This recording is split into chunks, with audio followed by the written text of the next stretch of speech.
Jangan lupa subscribe di YouTube channel Metro TV News dan juga nyalakan notifikasinya. Jika Anda perhatikan, sekarang semakin banyak bus umum atau Transjakarta yang kini berbasis listrik lalu lalang beroperasi setiap hari. Dari segi desain, bus ini tentu menarik perhatian orang yang melihat karena terlihat keren sekali, modern ya, dan juga orang yang sering kagum dengan tingkat kebisingan yang sangat rendah. Ini akan kami bahas mengenai transformasi bus umum Indonesia ke listrik dalam Metropedia.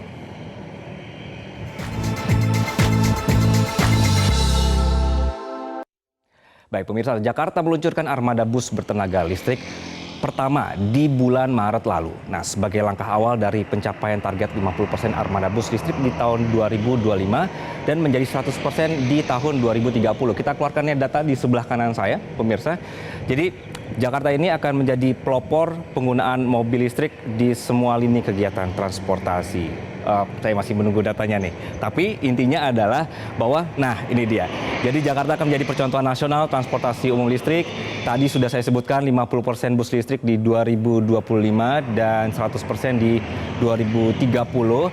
Ini sehingga semua orang bisa melihat dampak dari kendaraan listrik ini seperti yang suaranya halus, kemudian juga ramah lingkungan dan juga desain-desainnya yang menarik. Kita sudah melihat bagaimana bus listrik sudah beroperasi di Jakarta. Aplikator transportasi online atau ojek online juga sudah mulai pakai motor listrik.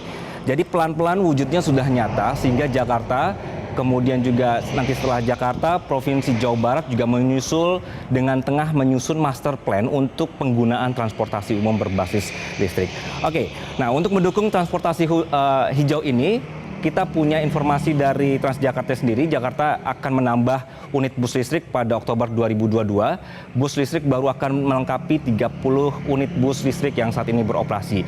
Ada pernyataan atau grafik quote-nya dari Transjakarta yang menyebutkan bahwa ini sudah ada jalan-jalan Jakarta, kemudian akan terus ditingkatkan sampai dengan akhir tahun ini kurang lebih mencapai 74 atau bahkan 100. Jadi kalau kita kilas balik pemirsa, Gubernur DKI Jakarta Anies Baswedan saat dulu meresmikan menyebut bahwa bus Transjakarta ini menjadi solusi terhadap dua masalah di Jakarta, polusi sama kemacetan. Nah, jadi ini juga sebagai upaya Pemprov untuk mendukung komitmen pemerintah soal pengurangan emisi karbon. Data di sebelah saya ini adalah target-targetnya. Jadi ini akan menjadi pertanyaan kita, apakah pengadaan bus listrik bisa sesuai dengan target? Nah, untuk mengejar target ini, dari PT Transjakarta selain mengadakan bus listrik baru, nanti juga akan ada alih teknologi atau juga mengubah bus konvensional menjadi bus listrik. Bus lama yang kita lihat sekarang yang kondisinya masih baik, ini tidak akan dihilangkan begitu saja, tidak akan digeser. Jadi secara perlahan nanti teknologinya akan diubah berbasis listrik. Ini ternyata sudah bisa dilakukan ya pemirsa ya. Jadi cara ini disebut dengan retrofit dan sudah dilakukan di berbagai negara. Untuk mengubah bus lama menjadi bus listrik ini, Transjakarta ini kemarin juga menggandeng perusahaan teknologi yang akan memproduksi mesin retrofitnya. Dirut Transjakarta ini menyebutkan bahwa dengan mengubah bus lama menjadi bus listrik, ini akan bisa mempercepat peralihan armada bus. Targetnya ini bisa selesai atau elektrifikasi 10.000 bus Transjakarta di 2030 dan meningkatkan kemampuan manufaktur dalam negeri. Targetnya besar sekali ya. Nah, jika inisiatif yang dimulai di Jakarta dan juga Jawa Barat ini bisa bergulir ke provinsi lain, maka sistem transportasi umum berkelanjutan ini bisa memacu akselerasi target pengurangan emisi karbon negara kita. Indonesia ini punya target nol emisi karbon pada 2060. Ini lebih cepat 10 tahun dari target semula di tahun 2070. Targetnya bahwa emisi karbon di berbagai sektor akan dipangkas, bahkan dihilangkan dengan program elektrifikasi seluruh kegiatan ekonomi. Nah, Kementerian ISDM ini menargetkan di 2040 juga sudah makin banyak energi baru terbarukan di angka 71%. Ini berarti sudah tidak ada lagi motor berbahan minyak dan juga konsumsi listriknya mencapai 2.000 lebih kilowatt hour per kapita. Dan di tahun 2050 sudah tidak boleh lagi ada mobil yang pakai bensin. Nah, ini mungkin akan timbul pertanyaan, yakin nih pemerintah ya bisa suplai listriknya? Karena sekarang aja sering mati lampu. Nah, inilah pemerintah akhirnya berupaya untuk terus membangun ekosistem pengolahan baterai untuk kendaraan listrik. Karena mulai dari hulu sampai ke hilir, ini kita semua punya, jadi tinggal dibangun semua ekosistemnya. Kemudian juga mencari energi terbarukan lainnya dan terus akan dikebut sehingga nanti bisa tercapai target nol emisi karbon ini.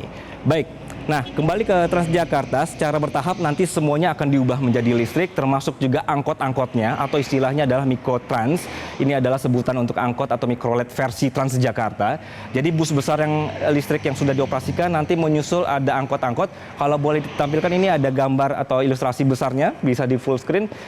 Ini adalah angkot yang nanti akan diuji coba juga, atau misalnya Mikrotrans listrik rute Tanah Abang Kota atau rute Jak 10. Jadi konsepnya bus besar yang kita lihat sekarang itu sudah bisa antar Anda dari halte ke halte. Nanti Anda sampai ke rumah, depan rumah ini langsung ada angkot listrik atau Mikrotrans listrik. Jadi semuanya akan diubah ya. Jadi sistemnya hanya mobilnya lebih kecil tapi juga listrik. Nah, mobil ini kapasitasnya adalah 43 kWh, jarak temui 300 km, dan waktu isi ulangnya ini 2,5 jam, dan tentu saja sudah ber-AC ya, jadi jangan khawatir Anda akan keringatan. Oke, baik, ini saya dari tadi ngobrol soal bus Transjakarta, lupa ini berhenti di mana, tapi saya akan ingatkan, saya mengajak Anda, dari tadi kita bicara soal Transjakarta, Anda sudah coba belum? Karena ini sudah ada beberapa rute yang bisa Anda coba.